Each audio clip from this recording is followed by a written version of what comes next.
I wanted to say they are not as stupid as they used to be, but they are less suspicious. They are more suspicious. Yeah. It's the first thing.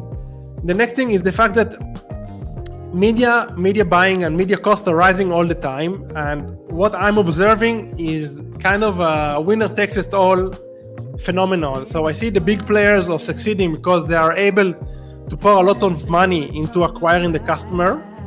And today, without having, in my opinion, a lot of capital to get started, it's very hard to acquire customers in a profitable manner. So most of the business that I see today succeed are business that have enough cash flow in order to lose money on the front end, quote unquote.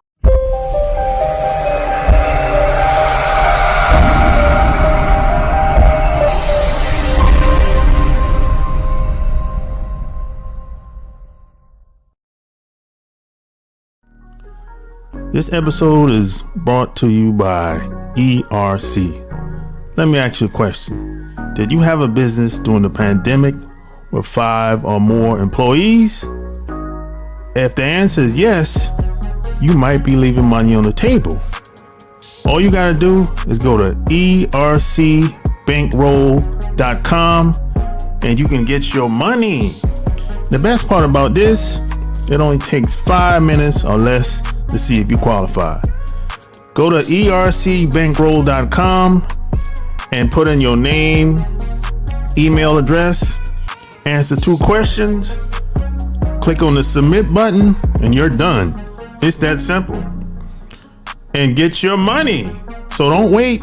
Go to ERC Bankroll. Welcome to another episode of the Online Marketing Secrets Podcast. I'm your host, Lopaze. So like and share this episode. And before I get started, I would appreciate it if you left me a 5-star review in iTunes. Love it or hate it, I want to hear what you have to say. I want to hear what you think about the show so far. I want to hear your feedback and all that good stuff. So, today, I have another guest. And this is a very special guest. He's a e-commerce entrepreneur, growth consultant with a passion for helping businesses succeed. He's bootstrapped and scaled multiple 7-figure e-commerce stores while traveling the world. In addition to his hand-on experience with e-commerce, he's also the host of a podcast called EcomXFactor, where he interviews industry leading experts about e-commerce, copywriting, and marketing. My special guest is Yaron Been. Welcome to the show. So, where are you from? I'm originally from Israel, but currently I live in Tbilisi, in Georgia. Oh, nice. So how did you get into marketing and business? Because, this is not something that most of us, we don't go to school for. It's very rare do I meet people and they went to the university, for it or whatever and studied. So how did you get started? Awesome. Great question. Yeah, so as I said, I was born and raised in Israel. And when I was 18, I enlisted to the army. I served in the Israeli Special Forces. I spent 4 years over there. And I think that was the moment I realized I don't want any bosses or commanders above me. Because no disrespect to the commanders, I just didn't like following orders. Although I was in the Special Forces, I didn't like following orders. So at that point, I realized I should probably find my own way. But I went about and studied industrial engineering and for 4 years. And after that, I started working in a media buying agency in Tel Aviv. And I was spending already like approximately $1 million on a monthly basis on Facebook ads for clients. And it was kind of boring, to be honest. And I realized there's no real upside for me. And luckily enough, I met a friend of mine, a childhood friend of mine, and he showed me like a dashboard of a Shopify store that he just opened, and he was making sales. And until that moment, I thought that dropshipping and making money online is just like BS that gurus are selling. But since it was a childhood friend of mine, I like asked him, okay, what is the recipe? Please teach me. The morning after, me and my wife, we built a Wix store, and in the same evening, we got really lucky and we had our first sale. So we basically realized, okay, we can make money online. And from there on, we started, while we were both working in 9-to-5s, we started building a dropshipping store, which eventually evolved, and we sold for more than $4 million products all over the world, basically, mostly in the UK. And we both quit our jobs after 2 years of this e-commerce stores, running this e-commerce store while we were in the 9-to-5. And since then, we've been doing marketing and e-commerce related stuff. Oh, man, that's great, man. You know, hey, we have one thing in common. We're both ex-military. We have a military background. So, yeah, I can relate when you say, hey, I didn't want any more bosses. I felt the same when I got out. You know, I don't think anybody likes commanders, but yeah, you learn a lot, obviously. Oh, yeah. But it's very challenging, you know. So it's better to. I think for me, it's better to be my own boss. Although it's not as easy as it seems, but I prefer it like this. Yeah, you know, there's a lot of guys and women out here that have a military background that start businesses today. I've noticed that. Interesting. Yeah. Why do you think so? Huh? Why do you think so? I mean, why do you think that people ex-military go to down the entrepreneurial route? I think we have an edge. We're fearless. A lot of stuff that the average person think about, the fears and the struggles they have, we don't really look at it like that. We embrace the challenges and the fears and the trials and error. Most people outside of the military kind of like they let that hold them back. So I think that's what I think it is. I think we have an edge. Interesting. Yeah. What do you think? Yeah, I think the army the military in the US jargon, it changes a lot in human behavior, and it can teach you a lot about yourself. For me specifically, I think what I learned the most from my time in the military is the power of repetition and volume of repetition. Because when we served in the army, as I said, I was in special forces, and it was 18 months of only training. And when they want to teach you something in the army, they just sit you down, or they just put you in the training, and they just drill it. You just drill it like 1,000,000 times until you get it right. So, for example, we went to the shooting range, and we were shooting for 14 hours straight all day long. Yeah. So obviously, after 3 months, you're almost an expert because you get these 10,000 hours. You know. So I think the biggest thing that I learned from the army is, whether you like it or not, repetitions matter, and if you can put in a ton of volume in a short period of time, you can progress really fast. Yeah, exactly. You know, it's a discipline. Exactly. Yeah. So, how did you decide that? You know, because it's one thing to know that, hey, you know, I can create my own business and everything, whatever. But what made you say, hey, you know, I want to help other people? What made you decide to do that? I don't think it was like a conscious decision. People started coming to me and offering me to help them and consulting gigs because they saw what I've been doing, and people that mostly know me, they know that my values and they know my skill set. So I started getting a lot of offers. And I thought it excited me even more than doing my own stuff, because I was able to see different operations and help people in different stages. So I kind of gradually shifted from having my own thing to mainly providing more of services of media buying and marketing, hands-on help, growth-related initiatives. Okay, so when people say scale, what does that really mean when people say that? I think it's a scale. I mean, scale is a relative. It's a relative. It's a relative metric. So, for me, if you would have asked me 6 years ago, when I was spending more than $100 on Facebook, for me it was scaling. Today, I'm managing more than 5K on a daily basis, and for me this isn't scaling because I know that there are media buying accounts that are spending $100,000 on a daily basis. So it's all relative. So scaling basically is just growing. It's just a synonym for growing, and you can grow from level 0 and you can grow from level 10. So it's all relative. Yeah. So I meet people from time to time, and they have these drop shipping companies. Maybe they might do Amazon, or they might maybe eBay, but mostly Amazon, or they might have their own website too. How much does it take to, I guess, really blow those websites and products up? I mean, to get in front of the right audience. Yeah. I mean, how much time and money does it really take on average? Yeah, this is a great question, and I like the fact that you mentioned both, because time and money are scarce resources, and sometimes if you don't have a lot of money, you can just put in the time and effort.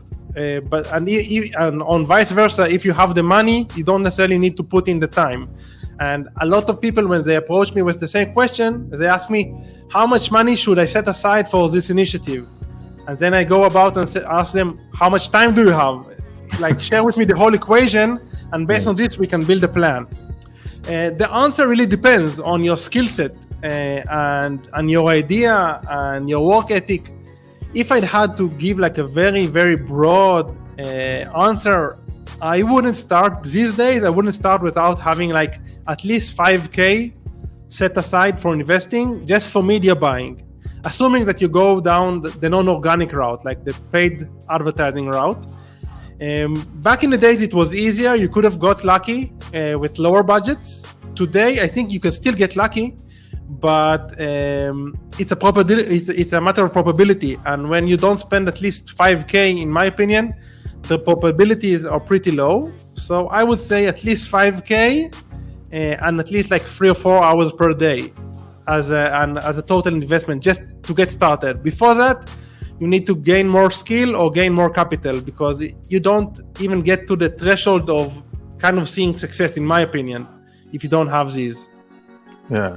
So what are some of the biggest differences between today versus back in the day, in your opinion? I think, first of all, knowledge is evolving, and back in the days, there were less competition. So today, everybody and the tools are it's very easy to get started, Yeah. Tools like Shopify, you don't have to have a lot of knowledge in order to put a store out there, So there is a lot of competition. So I always say the barrier to entry is very low, but this puts the barrier to success way, way higher, because there are a lot of competitors and you need to really know what you're doing in order to succeed. And this mainly comes into play from a few perspectives. First of all, buyers are not they are more suspicious. I wanted to say they are not as stupid as they used to be, but they are less suspicious. They are more suspicious. Yeah. It's the first thing. The next thing is the fact that media buying and media costs are rising all the time. And what I'm observing is kind of a winner takes it all phenomenon. So I see the big players are succeeding because they are able to pour a lot of money into acquiring the customer. And today, without having, in my opinion, a lot of capital to get started, it's very hard to acquire customers in a profitable manner. So most of the business that I see today succeed are business that have enough cash flow in order to lose money on the front end, quote unquote, and then reclaim the money with the customer returning to them. Yeah. Did this answer your question? Yeah. Awesome. Yeah. And I'm glad you brought that up, because as far as the money, because a lot of people think that, when they see, let's take somebody like Grant Cardone, for example. I'm using Grant Cardone as an example. They see him all over the place. They think that, hey, he's everywhere.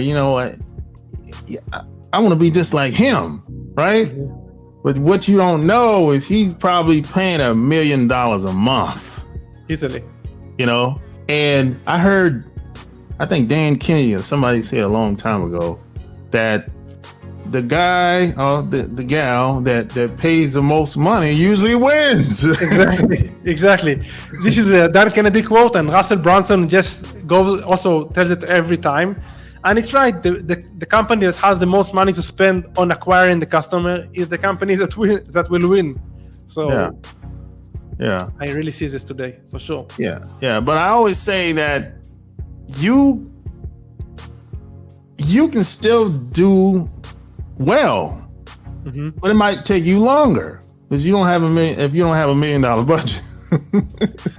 For sure. So I think you can still do well. It might take you longer. I definitely agree. But I also think that you can do well by capturing the breadcrumbs. Yeah. So, there are enough breadcrumbs to make you rich.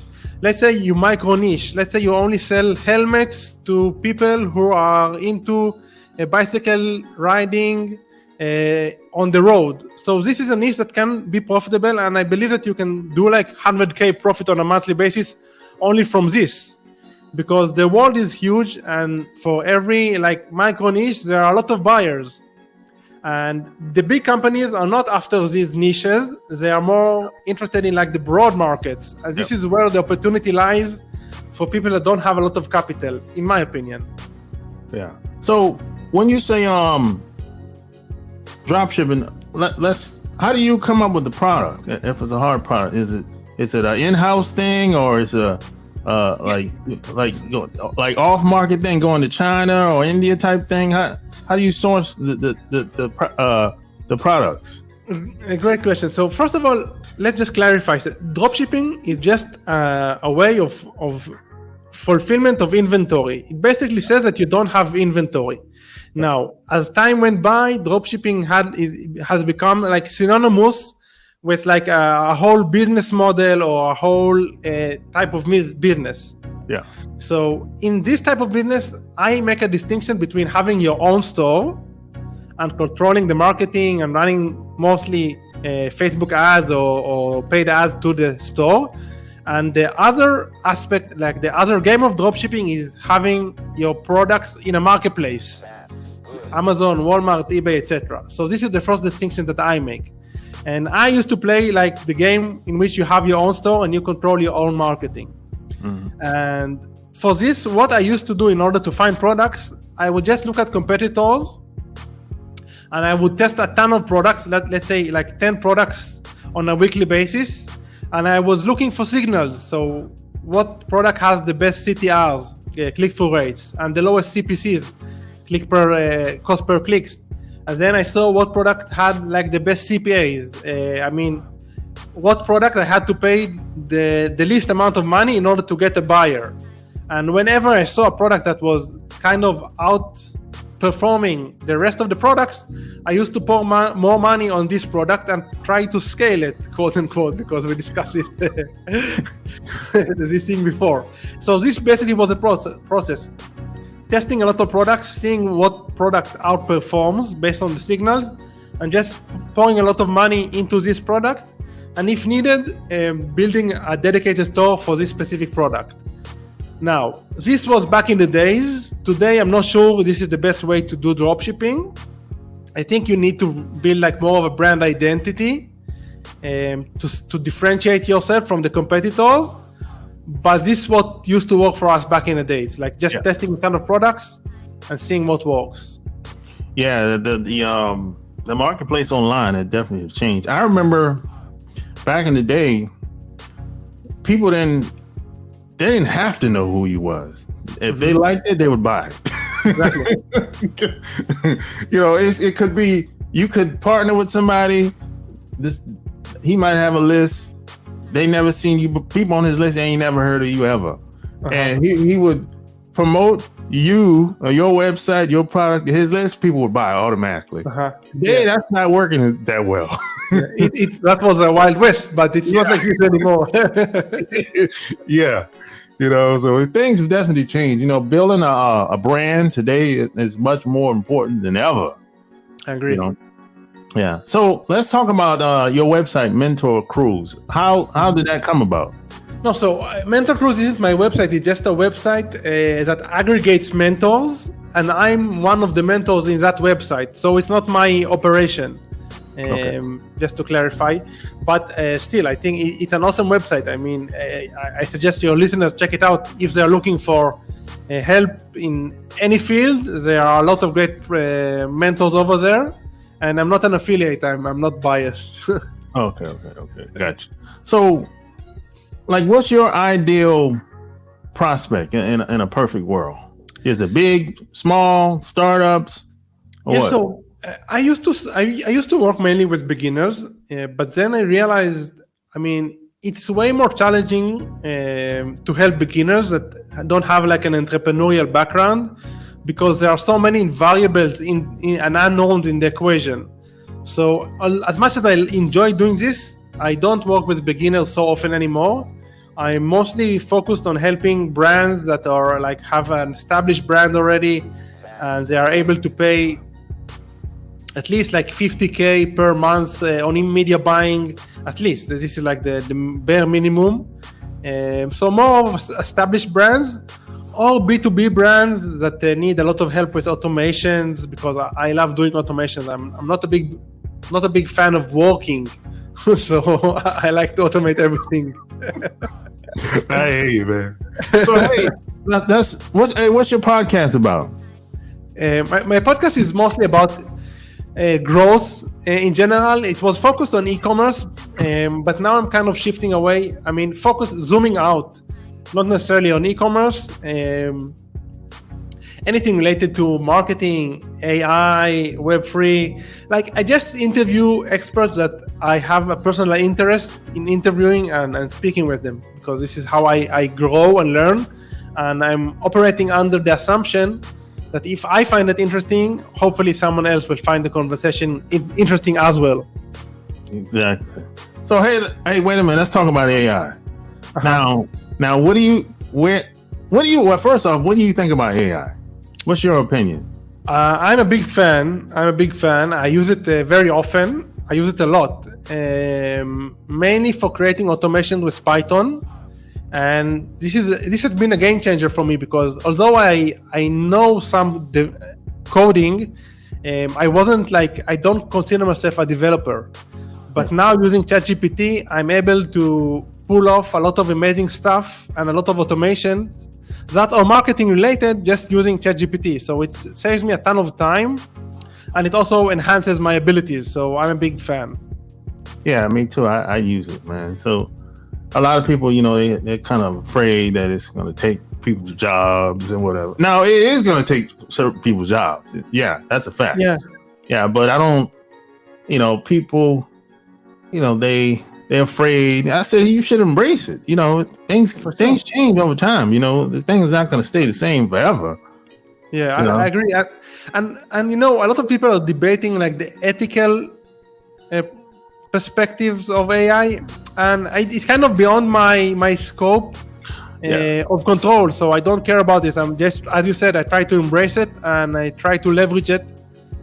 Because I know a lot of people are afraid of it, so I'm trying to exploit, quote unquote, this opportunity. Yeah, you never know what's going to happen in the future. Nobody really knows. Really. Nobody knows. Yeah, exactly. So if people wanted to follow you online, where would they go to? Yeah, so I'm mostly active on LinkedIn. So they can just look up the link, Yaron Been. My name is, I think it's pretty unique, so they will probably find me. And I have my website, EcomXFactor, and I have this podcast, which is under the same name. And I'm assuming that we will share the links in the show notes, so they will probably be able to find me over there. There you have it. Like, share this episode. All links will be found in the show notes. Until next time, we're out. Peace.